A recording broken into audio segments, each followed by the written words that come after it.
In this guide, I'm going to show you how you can get a lot of electricity fast here in Pokopia. Before we do get into this guide though, make sure to like the video and subscribe to the channel with all notifications on. It really does help the channel and lets us know that you want more content like this. We'd greatly appreciate it, and if at any point throughout this guide you did have any questions, just ask them down in the comment section below and we can help you out further. I'm going to be doing my best to reply to every single comment down there. First things first, you need to go ahead and build yourself a water wheel and make sure it's fully placed in water so it actually works. From here, just connect it using utility pools, and each water wheel will give you a good amount of power. You can also find pre-built water wheels on the map. To actually activate them, you just need to add water and then connect them with utility pools as well. Place those poles around the power source all the way to wherever you need electricity, and you can chain multiple poles together to carry power across long distances. If you want another option, you can also use windmills, but they usually do give less power, so I think it's not as worth it. The best method is just using multiple of those water wheels and connecting everything together.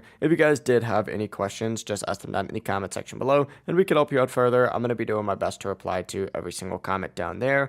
Before you do leave this guide though, make sure to like the video and subscribe to the channel with all notifications on. It really does help us out, lets us know that you want more content like this. We'd greatly appreciate it. Have a great rest of your day though.